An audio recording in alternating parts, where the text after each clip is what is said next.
अस्सलाम वालेकुम।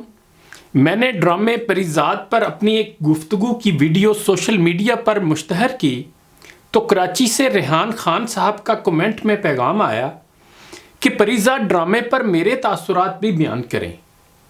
मुझे उनके एतराज़ात में वज़न लगा तो सोचा कि आपके गोश गुजार करूं।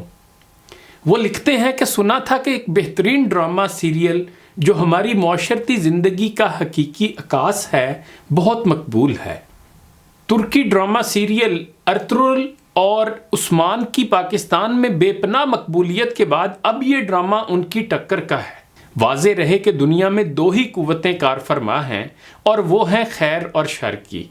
शर की कुव्वतों का सुर्खील शैतान है। ये शैतानी कुव्वतें पाकिस्तान की सरजमीन पे चूँकि खुलकर अपनी गलीज़ सोचों का इजहार नहीं कर पाती तो बहुत ढके छुपे और गैर महसूस अंदाज में इस कौम की नई नस्ल के लाशऊर में वसवसे डालती हैं। परिजात ड्रामा इसकी बदतरीन मिसाल है।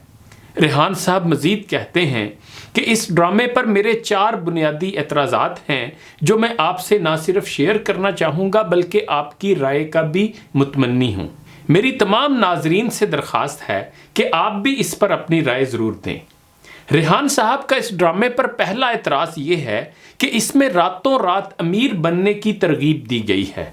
बज़ाहिर तो ये एक सांवले नौजवान की फुटपाथ से उठकर रातों रात एक अमीर आदमी बनने की कहानी है और हमारे मादा परस्त मुआशरे पर एक भरपूर तंज है जो एक गरीब भाई को धत्कारता है और अमीर बनने पे उसके तलवे चाटता है। गो के इस पे भी शिकायत तो बनती है कि अगर हमारे नौजवान परिजात के रातों रात अमीर बनने पे इतनी पजीराई देखकर खुद भी उसकी तरह रातों रात अमीर बनने के जहरीले ख्वाब देखने लगें और मेहनत को एक गाली समझने लगें तो ये रुझान मुआशरे में किस कदर बेचैनी फैलाएगा। रेहान साहब का दूसरा एतराज़ ये है कि इस ड्रामे में सिगरेट नोशी की तरगीब दी गई है। इस मकबूल ड्रामे में हर तकरीबन दूसरे बंदे को सिगरेट पीते दिखाया गया है, चाहे अमीर हो या गरीब, कहीं सिगार तो कहीं बेड़ी। इस तरह से नौजवानों में एक दफ़ा फिर सिगरेट पीने की लत को उभारा गया है। महज तंबाकू नोशी के इंतबा का जुमला लिख देने से क्या होगा।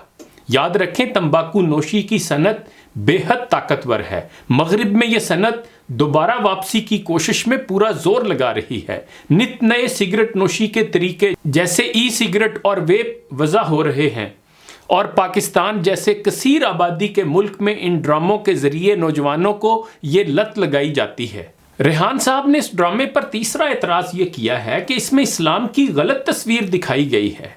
इस ड्रामे में जहां हर उस किरदार को जिसका अल्लाह रसूल सल्लल्लाहु अलैहि वसल्लम से सिर्फ नाम की हद तक भी ताल्लुक़ था, चाहे मोहल्ले का बदमाश हो या तवाइफ की बेटी, उनको दिल का अच्छा दिखाया मगर दिल के फफोले तोड़े तो मोहल्ले के उस लड़के पर जो गली के आवारा लड़कों को नमाज के लिए बुलाता था। उसी लड़के को रात के अंधेरे में कोठे पर मोहल्ले की लड़की से मिलते दिखाया और इस तरह नाजरीन को ये बावर कराया कि दीनदार लोग दरअसल बदकिरदार होते हैं।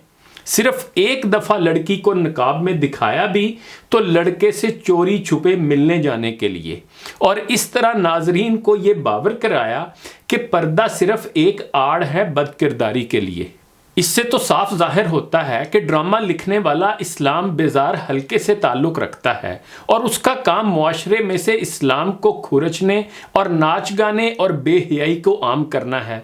अल्लाह हमें शैतान के चेलों के शर से बचाए। रेहान साहब ने इस ड्रामे पर आखिरी और चौथा एतराज़ ये किया है कि ये मुआशरे में बेराह रवी की तरगीब देता है। वो कहते हैं कि बिल आखिर इस ड्रामे का असल मकसद आखिरी किस्त में पूरी तरह खुलकर सामने आ गया और वो था मुआशरे में लड़के लड़की की दोस्ती को आम करना।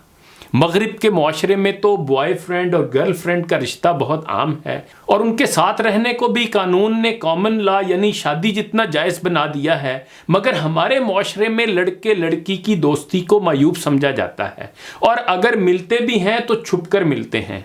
हाल ही में ऐसी ही एक गर्लफ्रेंड का इस्लामाबाद में बहीमाना कत्ल अखबारों में शह सुर्खी बना था, मगर परिजात ने अपनी महबूबा के साथ दोस्त बनकर रहने का अहदो पैमान करके हमारे मुआशरे में इस गलीज़ ताल्लुक़ को आम करने की नापाक कोशिश की है जो इंतहाई काबिल मज़म्मत है।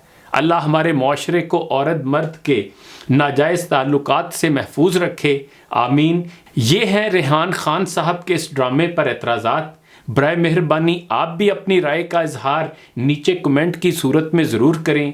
انہی گزارشات کے ساتھ اجازت چاہوں گا۔ اپنا خیال رکھیے گا۔ اللہ حافظ۔